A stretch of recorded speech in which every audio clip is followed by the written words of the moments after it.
Selamat pagi semua. Ya, semoga kita semua dalam keadaan sehat ya dan dalam keadaan baik. Tuhan selalu menjaga. Nah, gimana kabarnya hari ini? Ya, luar biasa. Kita bisa bertemu lagi di tempat ini di SMA Nusantara tercinta ini. Sebelum kita mulai pembelajaran kita hari ini, marilah kita berdoa menurut kepercayaan kita masing-masing. Berdoa dimulai.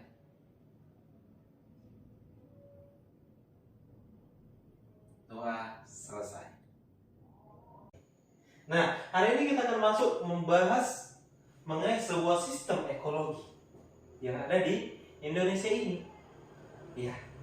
Nah, sistem yang ada ini akan berdasarkan analisis kritis dan solusi kontekstual yang kita amati secara langsung dari masalah yang ada. Ya. Coba lihat keindahan di sini. Nah, ini adalah gambar-gambar dari keindahan yang ada. Di balik kelebihan yang ada, keindahan yang ada, pasti ada yang namanya kurangnya. Kekurangannya apa? Apa masalah yang ada? Kita harus analisis bersama. Baik? Oke, bagus ya.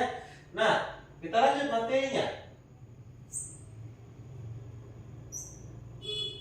Nah, di sini kita ada tujuan pembelajaran. Nah, tujuan pembelajaran hari ini, Bapak tidak ingin kita hanya sekedar melihat atau menghafal, tapi kita menganalisis secara kontekstual. Kita menganalisis secara kritis masalah yang ada, sehingga kita dapat mencapai sebuah hasil solusi melalui pendekatan ilmiah yang sudah kita lakukan terhadap masalah yang ada. Ya, nanti Bapak ada berikan masalah di sini. Nah, di sini tujuan pembelajaran kita, Bapak ingin kita merancang sebuah solusi yang inovatif dan berbasis pemikiran sistem, serta mengambil sebuah keputusan yang sesuai. Dan solusi ini ialah tepat untuk masalah yang ada. Jadi masalah yang ada bisa terselesaikan. Masalahnya selesai kalau ada solusinya. Jadi nggak sembarangan. Oke? Iya. Oke, kita lanjut. Nah, sebelum kita melanjutkan pembelajaran, kita akan melakukan ice breaking terlebih dahulu. Ice breaking apa, Pak? Kita kuis, sedikit kuis. Coba di antara 4 tempat ini, 4 gambar di sini, yang mana tempat yang kalian tahu atau pernah lihat? Atau mungkin pernah kalian, atau mungkin kalian tinggal di sana, atau keluarga kalian di sana. Coba. Ada namanya di sini Bunaken. Ada yang pernah Bunaken? Coba angkat tangan. Ya. Ada di sini Hutan Harapan, Sumatera Selatan. Ada yang pernah? Atau mungkin di Hutan IKN Kalimantan. Atau mungkin di Cimahi. Ada yang pernah? Coba angkat tangan. Iya. Ya, ini adalah 4 wilayah yang SMA Nusantara ada cabangnya di sana. Ya, jadi kita akan mengangkat topik tentang ini, ya, tentang tempat-tempat ya ini. Oke. Nah, di sini ada krisis ekosistem yang terbaru, ya, terbaru yang sudah Bapak kumpulkan. Ada kasus yang pertama, banjir bandang. Coba lihat gambar yang pertama. Ada banyak bondong-bondong kayu, banyak batang-batang pohon yang sudah terbawa arus. Iya, kalian lihat berita. Dikatakan di berita, ada berita yang mengatakan bahwa pohon-pohon itu hanya terbawa arus karena pohonnya tumbang. Coba kita analisis bersama. Kita analisis secara kritis. Kira-kira batang pohon yang sudah rapi ini dan bersih ini, mungkinkah air yang membersihkannya? Tanpa ranting loh, coba lihat. Enggak kan? Iya. Kita analisis bersama. Berarti kita bisa mengasumsikan bahwa batang-batang ini sudah dipotongi ranting-rantingnya. Daun-daunnya sudah tidak ada lagi. Coba lihat, tidak ada lagi. Bahkan satu pun tidak ada, cuma batang tok. Nah, berarti ini bekas tebangan. Dengan kata terdapat penebangan liar di salah satu wilayah di Sumatera sana, di pegunungannya. Maka ketika hujan di gunung turun air yang mengalir ke tempat yang lebih rendah, akhirnya membuat permukaan yang dilalui air ini jadi rata dengan permukaan tanah tadi. Ya. Nah, ada kasus yang kedua. Ada gempa bumi Sulawesi Utara. Nah, tahukah kalian ternyata sepanjang 2025 di November lalu, ya, BMKG telah mencatat ada 249 gempa yang mengguncang Sulawesi Utara. Sulawesi Utara loh. 249. Nah, untuk siswa-siswi Bapak yang berdomisili di Sulawesi Utara sana, tetap berwaspada dan berhati-hati.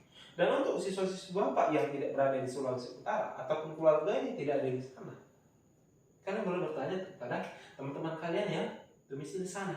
Bagaimana rasanya setiap hari gempa di sana? Merasakan 249 gempa dalam 1 bulan. Nah, maka kita diharapkan tetap bersyukur. Ya, kita harus tetap bersyukur. Kita menjadi pemimpin yang bisa minimal memimpin diri kita sendiri dan keluarga kita. Oke, di sini ada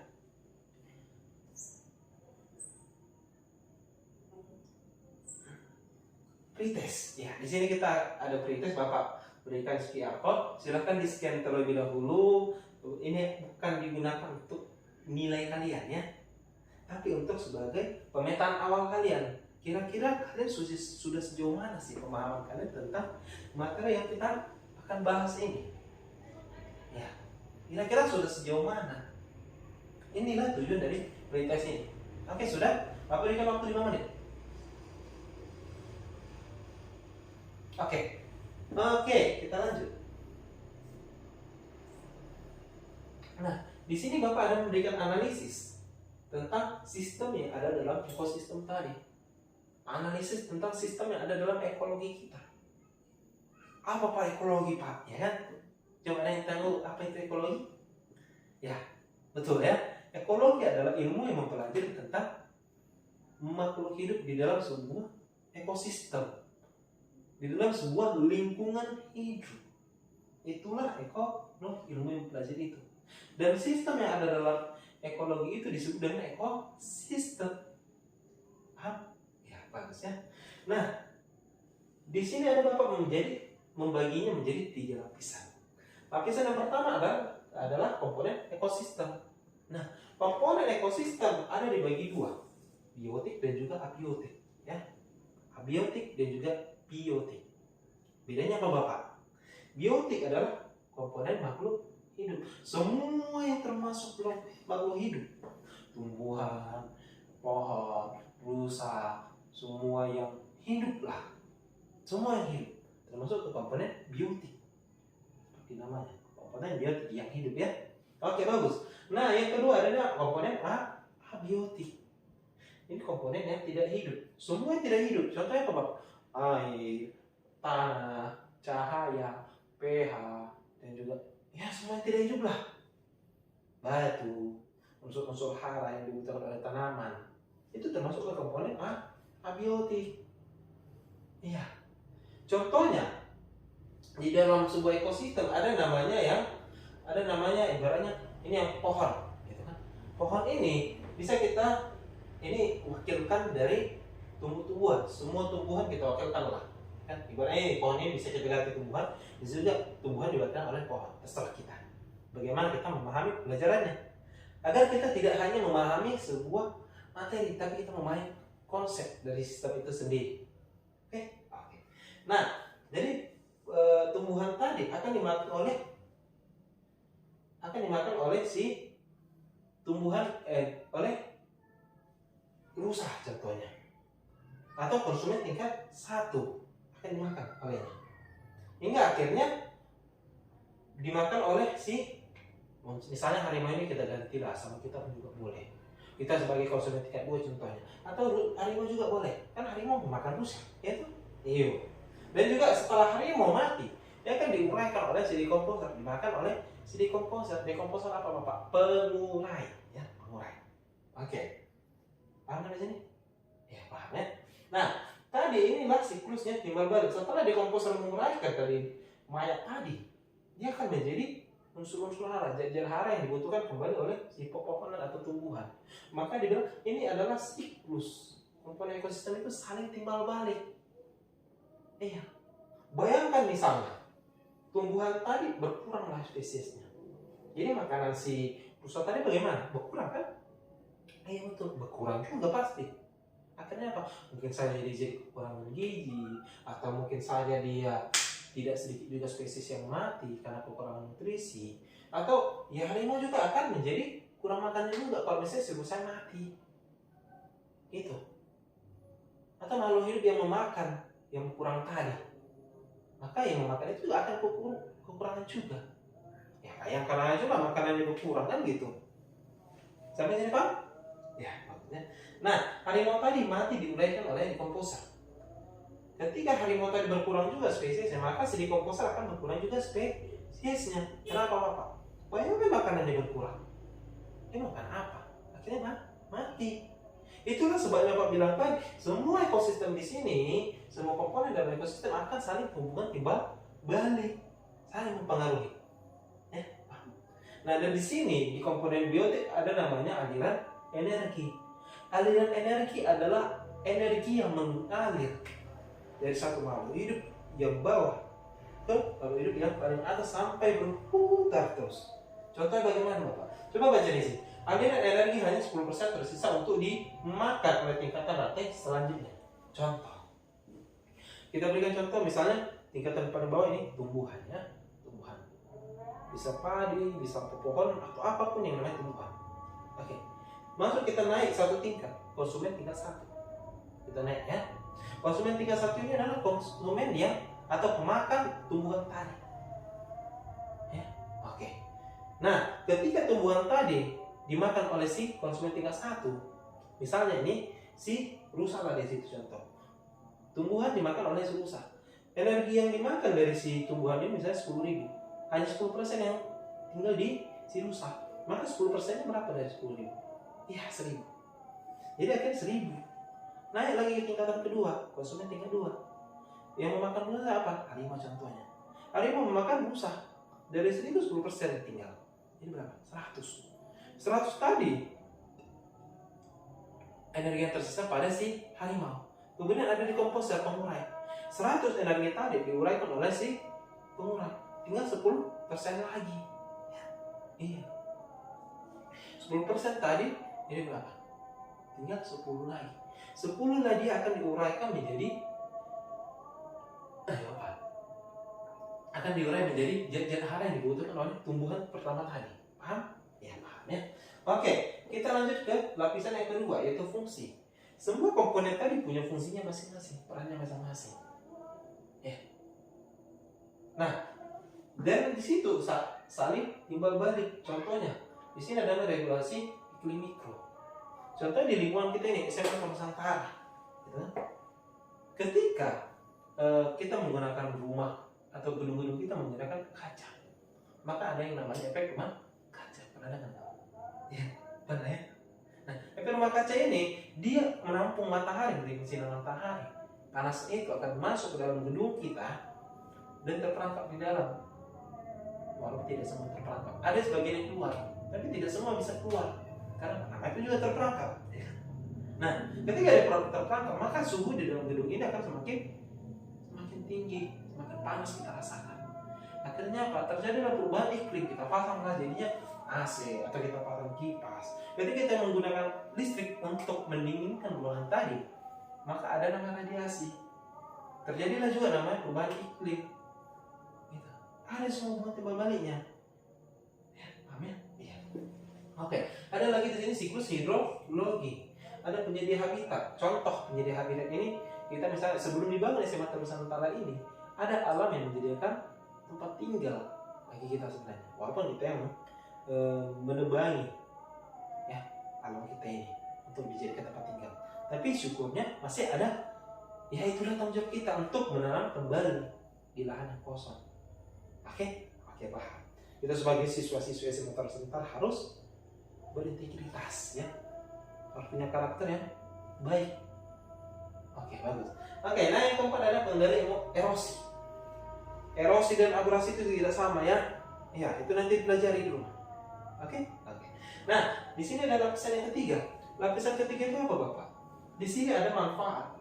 Semua ekosistem tadi sudah punya peran masing-masing. Kita ambil sudut pandang dari manusia. Itulah perannya yang Bapak buat di lapisan ketiga. Apa sih perannya? Apa manfaatnya bagi manusia itu sendiri? Bagi kita. Ya. Yang pertama adalah provisioning. Itu tumbuhan tadi menyediakan buah-buahan, menyediakan sayur-sayuran untuk kita makan. Ya, itu. Atau mungkin dia menyediakan juga yang lain-lainnya. Nah, yang kedua ada namanya regulasi, yaitu pengaturan iklim. Itu tadi saling berhubungan. Ketika gedung tadi semakin panas, kita pakai AC, gitu kan? Jadi gimana Pak? Keuangan berpengaruh, juga kita merasakan panas, akhirnya juga kita minum banyak. Ketika kita minum, maka kita membutuhkan air dalam tubuh kita. Ya, persediaan air akan berkurang. Akan ada pengaruh semuanya, saling timbal balik. Iya. Nah, yang ketiga ada kultur budaya. Ketika ada sebuah tempat yang indah, contohnya seperti Bunaken, pernah dengar Bunaken? Atau Danau Toba, pernah dengar? Ya, itu bisa dijadikan tempat wisata, tempat pariwisata. Sampai sini paham? Ya, itu adalah kultur. Nah, ada yang keempat supporting. Itu untuk mendukung, itu nutrisi cari. Apapun yang mendukung kita untuk bisa bertahan hidup lebih lanjut. Sampai sini paham? Ya, paham ya. Oke, kita lanjut. Ini ada Bapak punya pertanyaan. Di antara 3 lapisan, mana yang paling kritis untuk mencegah kerusakan dalam ekosistem kita? Coba, Bapak tidak ingin jawaban yang singkat ya. Coba kita analisis secara bersama, secara kritis, tetap ya. Dari semua, mana yang paling kritis? Coba kita ambil dari yang ketiga, manfaat. Nah, kalau manfaatnya berkurang gimana? Bingung kan? Ya. Yang paling berpengaruh ialah lapisan yang pertama, komponen itu sendiri. Contohnya bagaimana Pak? Kalau komponennya nggak ada nggak fungsinya yang lain? Kan? Lapisan ketiga nggak akan ada. Lapisan kedua lagi nggak ada. Contohnya tadi, misalnya kita hilangkanlah tumbuh-tumbuhan, berkuranglah tumbuhan. Jadi gimana? Fungsinya akan berkurang. Manfaatnya juga akan berkurang pada kita. Benar? Iya. Jadi yang paling krusial adalah komponen yang ekosistem tadi, komponen-komponennya. Oke, paham? Oke, paham. Oke, kita lanjutkan ke studi kasus. Nah, di sini Bapak ada punya studi kasus. Yang pertama ada banjir di Sumatera yang terjadi pada 23 sampai 25 November 2025 yang lalu. Ya, belum lama ya, belum lama.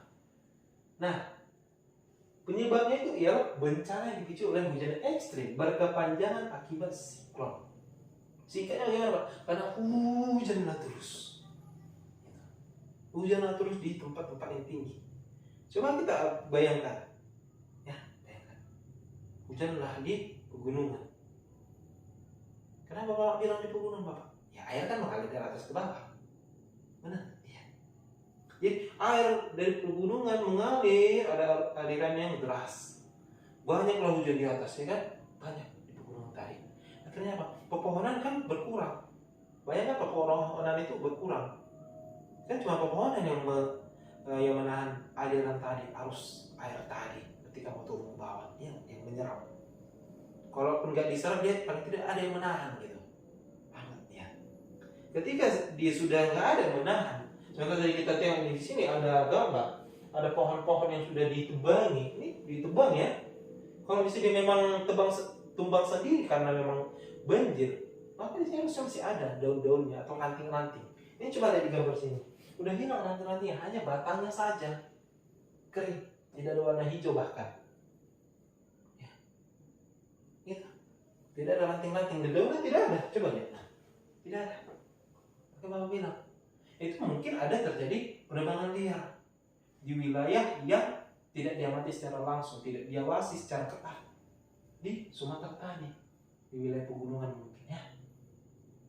Akhirnya apa Bapak? Banjir tadi tidak ada yang menahan, tidak ada yang menyerap air tadi. Akhirnya apa? Semua dibawa arus oleh air banjir tadi. Akhirnya apa? Sampai ke bawah semakin kuat dari atas. Dari atas sudah ditarik semua panas, ditarik. Akhirnya ada longsor juga, ada ditarik. Akhirnya diretakan semua. Jadi banjir bandang. Pengaruhnya apa Bapak? Ada pengaruhnya ke ekonomi. Ya, ekonomi. Mereka tidak ada tempat kerja.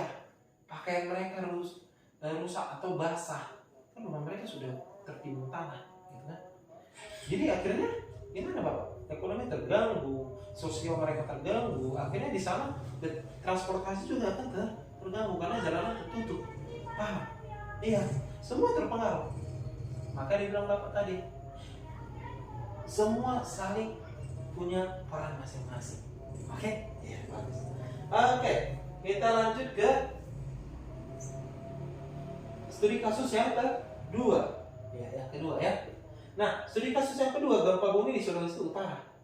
Di mana itu Bapak? Di seluruh wilayah Sulawesi Utara ini terjadi namanya gempa bumi. Bahkan 249 gempa tektonik. Gempa itu apa Bapak? Ya, tahulah kita gempa kayak mana. Gempa itu terjadi jika permukaan tanah ini bergoyang. Itulah bahasa apanya, bahasa secara hari-harinya ya.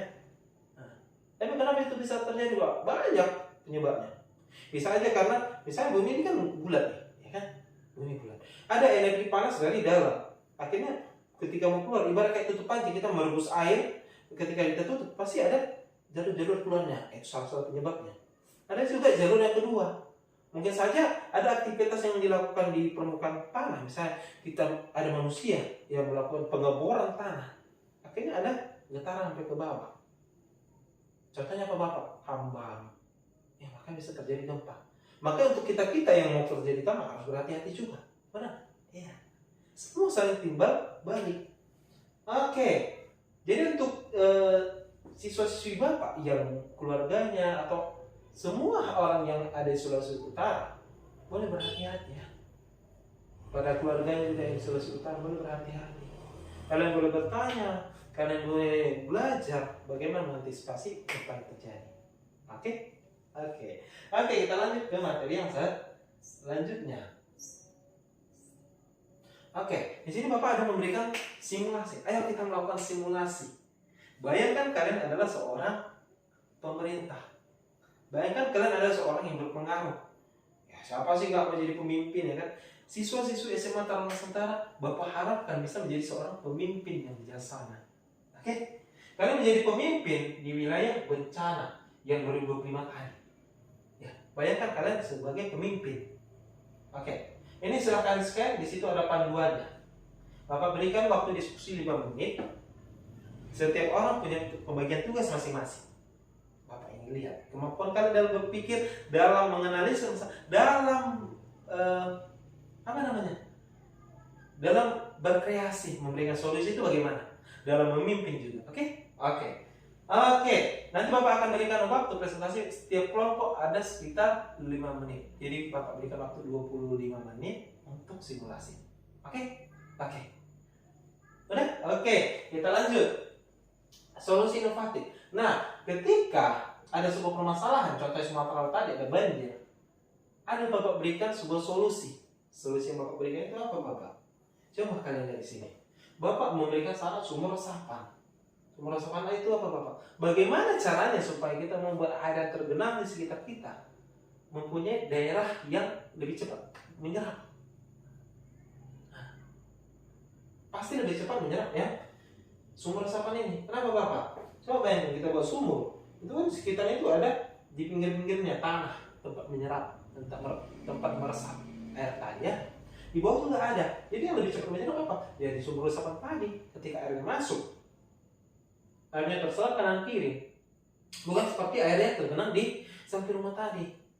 Kalau yang tergenang tadi ya tempat menyerapnya cuma di tanah itu aja kan. Tapi di sini ya kanan kiri ada, bawah juga ada. Jadi yang mana lebih cepat? Sumur dan resapan. Dan inilah tugas proyek kita nanti di rumah. Oh, enggak di rumah. Dan untuk minggu depan ya, kita kerjakan minggu depan. Jadi kita tidak belajar di ruangan kelas, kita akan belajar langsung di alam. Oke, kita lanjut.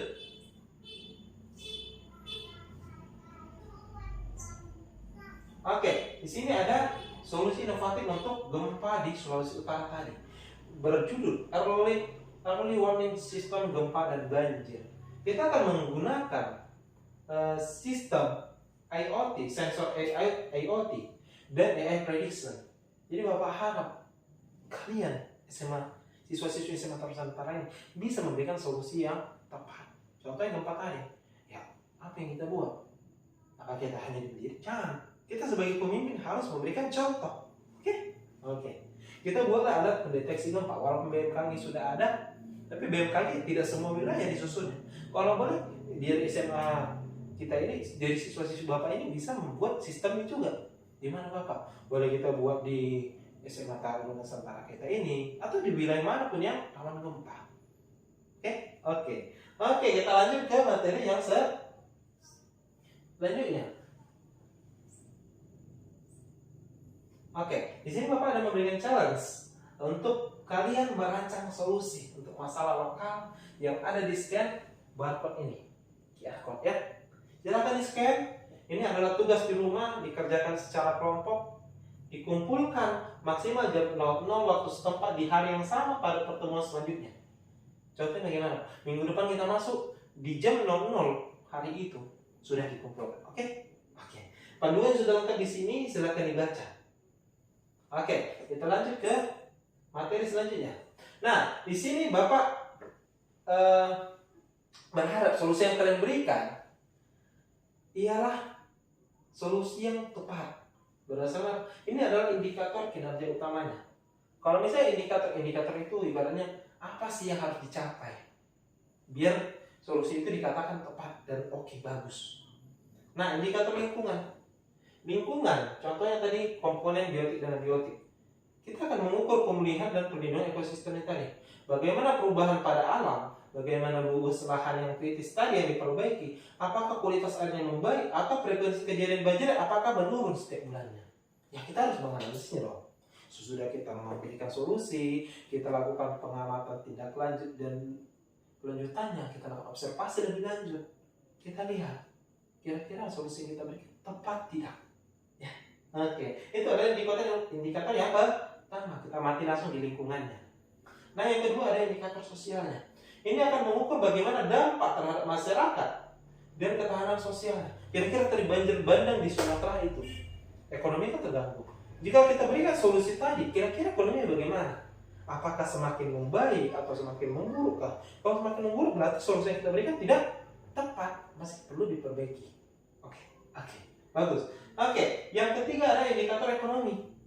Bagaimana ekonominya? Bersosial tadi mereka sudah bagaimana bertindak lanjut sesama manusia. Ekonomi ini bagaimana? Kerja mereka, apakah mereka sudah bekerja jadinya? Ya. Ekonomi dan sosial ini saling berhubungan ya.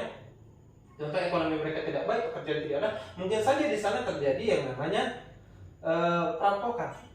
Contoh perampokan bagaimana? Pernah dengar nggak berita yang Indomaret dijarah oleh masyarakat? Bagaimana pendapat kalian tentang itu? Apakah kalian emosi atau mungkin bagaimana? Coba dipikirkan, diskusikan ya. Itu saling berhubungan. Nah, logika dalam mengevaluasi keberhasilan tadi ada di sini 4 Bapak buat. Yang pertama, jika tutupan kita meningkat, maka risiko banjir dan longsor harus menurun. Ini logikanya. Kalau kita kasih solusi pada korban banjir tadi, pada lokasi yang terdampak banjir atau lokasi banjir tadi, jika masalah tidak selesai, berarti kita tidak berhasil. Yang kedua ada, jika kualitas air membaik, maka kasus penyakit berbasis lingkungan harus berkurang. Ya iya. Kalau sudah makin bagus, berarti tidak ada masalah. Makin berkurang seharusnya orang-orang yang terdampak penyakit tadi. Dan inilah logika yang lain. Jika masyarakat terlibat aktif, maka program berpotensi berkelanjutan.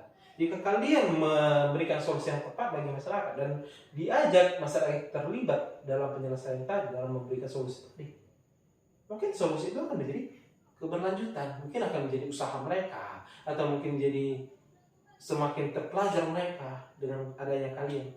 Kalian akan menjadi pemimpin yang lebih berpengaruh. Ya. Kita lanjut. Di sini ada proyek ekosistem yang Bapak sudah rancang. Silakan di-scan. Ini pembuatan lubang resapan biopori ya. Ini untuk pertemuan kita selanjutnya, dan kita tidak belajar di rumah tapi di alam. Silakan sudah? Sudah. Kita lanjut. Ini evaluasi. Yuk kita melakukan evaluasi terhadap perkembangan kita hari ini. Sejauh mana kalian belajar? Bagaimana pembelajaran hari ini? Tidak. Silakan. Kita lanjut.